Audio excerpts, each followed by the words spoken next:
Hola chicas, buenas tardes. Espero que todas se encuentren bien. Me da gusto volverlas a saludar. Iniciamos ya la clase para la lectio divina del próximo domingo, que va a venir siendo el Evangelio de San Juan, capítulo 2, versículo 1 al 11. Buscando la oración de la Santísima Trinidad, me encontré la oración para pedir por la lluvia. Y pues como ahorita estamos en una situación muy complicada con el agua, pues me parece bien que recemos esta oración. En el nombre del Padre, del Hijo y del Espíritu Santo. Amén.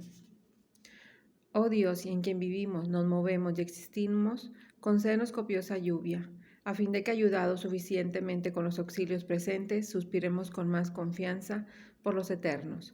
Por Jesucristo nuestro Señor. Amén. Señor, nuestros campos parecen desiertos y la desolación se ve por todos lados. Nuestras almas, como la tierra, esperan con ansia tus bendiciones. Padre misericordioso, tú prometiste escuchar la plegaria del que te pide con fe.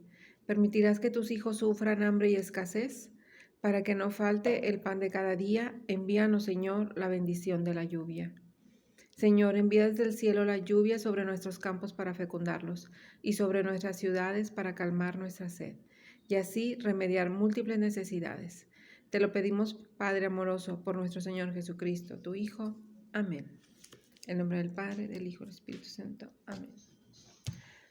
Muy bien, pues vamos a leer el Evangelio del próximo domingo. 3 días después se celebraba una boda en Caná de Galilea y estaba allí la madre de Jesús. Fue invitado también a la boda Jesús con sus discípulos. Y como faltara vino, porque se había acabado el vino de la boda, le dice a Jesús su madre: no tienen vino. Jesús le responde: ¿qué tengo yo contigo, mujer? Todavía no ha llegado mi hora. Dice su madre a los sirvientes: haced lo que él os diga. Había allí 6 tinajas de piedra, puestas para las purificaciones de los judíos, de 2 o 3 medidas cada una. Les dice Jesús: llenad las tinajas de agua, y las llenaron hasta arriba. Sacadlo ahora, les dice, y llevadlo al maestre Sala. Ellos lo llevaron. Cuando el maestre Sala probó el agua convertida en vino, como ignoraba de dónde era, los sirvientes, los que habían sacado el agua, sí que lo sabían, llamaba el maestre Sala al novio y le dice: todos sirven primero el vino bueno, y cuando ya están bebidos, el inferior, pero tú has guardado el vino bueno hasta ahora. Así, en Caná de Galilea dio Jesús comienzo a sus señales y manifestó su gloria, y creyeron en él sus discípulos. Palabra de Dios. Gloria a ti, Señor Jesús. Y pues bueno, aquí estamos viendo lo que es pues el primer milagro de Jesús, ¿verdad? En las bodas de Caná. Aquí vemos cómo está María en la boda. A lo que estuve leyendo, las bodas se llevaban a cabo, algunas con más tiempo que otras. Dice que, por ejemplo, si la mujer era virgen, la boda podía durar hasta 7 días. Y si la boda era una mujer que era viuda, duraba 3 días. Entonces era una fiesta muy grande. Vemos que María está ahí, que llega primero, luego llega Jesús con sus discípulos y se llegan a la boda, ¿verdad? Y pues ya vemos que María le dice que no hay vino. Entonces vemos la conversación que hay entre Jesús y María, donde Jesús parece que se niega, ¿verdad? Al principio, y sin embargo María solamente le dice a los criados: hagan lo que él les dice. Jesús les dice: llenen las tinajas al borde de agua, y pues ya después él la convierte en vino y se la dan al encargado, ¿verdad? Del vino. Y pues el encargado del vino habla con el novio y le dice: pues siempre dan el vino peor, ¿verdad? Al último, y sin embargo tú ahora vas a dar el vino mejor para esta noche. Y pues bueno, a mí me gustaría que viéramos este evangelio, 3 puntos muy importantes, que yo considero muy importantes. Primero, por el lado de María, ¿verdad? Cómo María se encarga de interceder por aquellos que no tenían vino, por esos novios que ya tenían esa dificultad de que se les había acabado el vino. Imagínense si era una boda, no sé, de 7 días. ¿Cuánto vino no debían haber tenido? Y sin embargo se les acaba. Dice que, leyendo, dice que por ejemplo, unos novios que les faltara el vino era como decir que eran unos pobretones. Entonces vamos a decir que era un problema pues mayúsculo, ¿verdad? Porque era como una categoría el que tuvieras el vino suficiente. Entonces María de inmediato intercede ante Jesús por los novios. Ella le dice, hijo, no tienen vino, ¿verdad? Y Jesús pues le contesta, mujer, ¿y qué quieres que haga yo? O sea, no ha llegado mi tiempo. Esto lo vemos como a veces como algo donde Jesús se porta quizá un poco duro con María, y sin embargo María solamente le dice a los criados, ¿verdad? Hagan lo que Él les dice.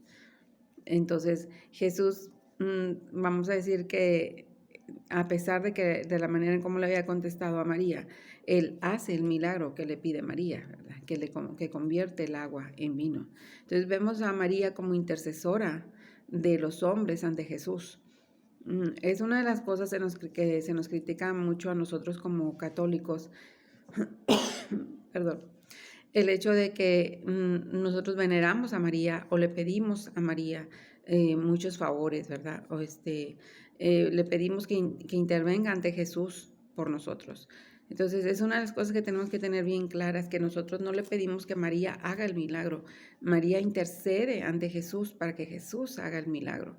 En las bodas de Caná no es María la que hace el milagro. María intercede por los novios, pero no es ella la que hace el milagro. Aquí vemos que es Jesús el que realiza el milagro, ¿verdad? A petición de su madre. Entonces, vemos las palabras de María que dice, hagan lo que Él les dice. Ahí ya no está diciendo, ella no está dando las órdenes, ella pide que hagan lo que Jesús dice. Entonces, aquí vemos cómo María simplemente es una intercesora ante Jesús por la gente que necesita. Y que aunque los novios no le hayan pedido que les ayudara, pues María intercede por ellos, porque sabe las necesidades de los novios.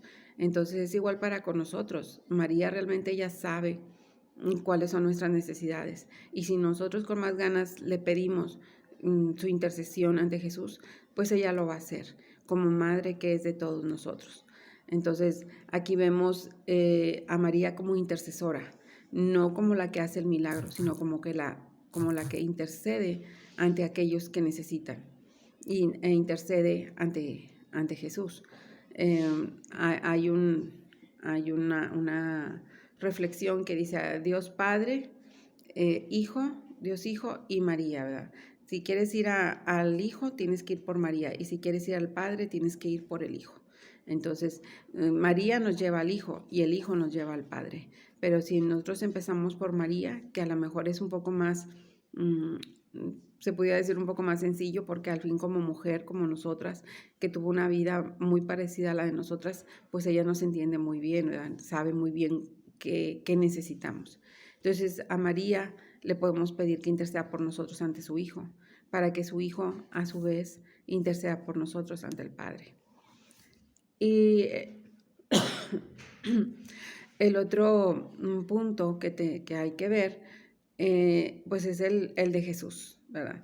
Como Jesús todavía no estaba preparado para iniciar ya su ministerio, porque a partir de ahí él ya empieza su ministerio. No estaba listo todavía, por eso las palabras que primero le dice a María. Sin embargo, él después lo ve como una señal de que ya es hora, ¿verdad? De que ya necesita empezar a dar esas señales, a dar esos milagros para que la gente pudiera creerle y pudiera seguirlo. Jesús, pues simple y sencillamente se deja convencer por su madre, ¿verdad? Digo, que no puede uno pedirle al hijo que el hijo no haga por una madre. Entonces, Jesús amaba tanto a su madre que era incapaz de decirle que no. Entonces, él accede, a pesar de que al principio dice como que, oye, mamá, no, pues todavía no es mi hora, ¿verdad? No, yo no vengo a esto. Y sin embargo, después hace el milagro, realiza el milagro. Entonces, Jesús, aquí vemos el amor tan grande que también le tenía a su madre. Porque si otro fuera, pues, oye, ¿sabes qué? Yo no sé nada y nos vemos, pues háganle como puedan, ¿verdad? Y sin embargo, Jesús realiza el gran milagro. Y ese milagro, toda la gente que se dio cuenta, pues fue precisamente esa señal como para decir o pensar que él era el Mesías. Entonces, vemos aquí el gran amor que Jesús le tenía a María. Y aquí vemos también cómo Jesús es una manera de manifestarse, es una epifanía, porque se manifiesta ante la gente, ¿verdad? Ante los demás, como ese Salvador que estaban esperando. Vemos que hace poco vimos una epifanía que es cuando los Reyes Magos, donde Jesús se manifiesta como rey de todos los pueblos paganos. Entonces, acuérdense que epifanía o manifestación y manifestación es lo mismo. Entonces se manifiesta ante aquellos reyes que son paganos y es una manera de expresar que Él es también el rey de todos aquellos aunque no fueran judíos. Entonces aquí también Jesús está manifestando y está dando como una epifanía, una manifestación, como que diciendo que Él es el Mesías.